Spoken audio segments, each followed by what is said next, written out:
مجھے وہ لمحے آج بھی یاد ہیں جب میں لائبریری میں اکیلی بیٹھتی تھی. سب پارٹیز میں تھے, فنکشن میں تھے, اور میں صرف ایک مقصد کے ساتھ بیٹھی تھی کہ خود کو بنانا ہے. مجھے تب احساس ہوا اکیلا ہونا کمزوری نہیں, اللہ کی خاص تربیت ہوتی ہے. اللہ کبھی اس کے ایمان کو ضائع نہیں کرتا جو صرف اس پر یقین رکھتا ہے. کبھی کبھی وہ تمہارے خوابوں کو ڈیلے کرتا ہے تاکہ تمہارا ایمان میچور ہو. کبھی وہ تمہیں کامیابی نہیں دیتا فوراً تاکہ تم کامیابی کو عبادت بنا دو. میں نے اپنی جرنی میں یہ سیکھا, دنیا کو بدلنے کے لیے نہیں, پہلے خود کو یقین دلانا پڑتا ہے. تم جب اندر سے مضبوط ہو جاتے ہو تب باہر کی آوازیں کمزور پڑ جاتی ہیں.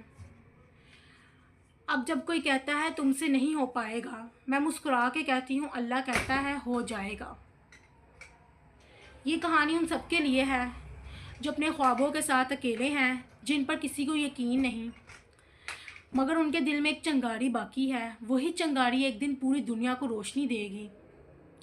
یہ زندگی کا اصول بنا لیجئے, لوگ تب یقین کریں گے جب تم کامیاب ہو جاؤ گے, لیکن اللہ تب یقین کرتا ہے جب تم گر کے بھی اٹھتے ہو.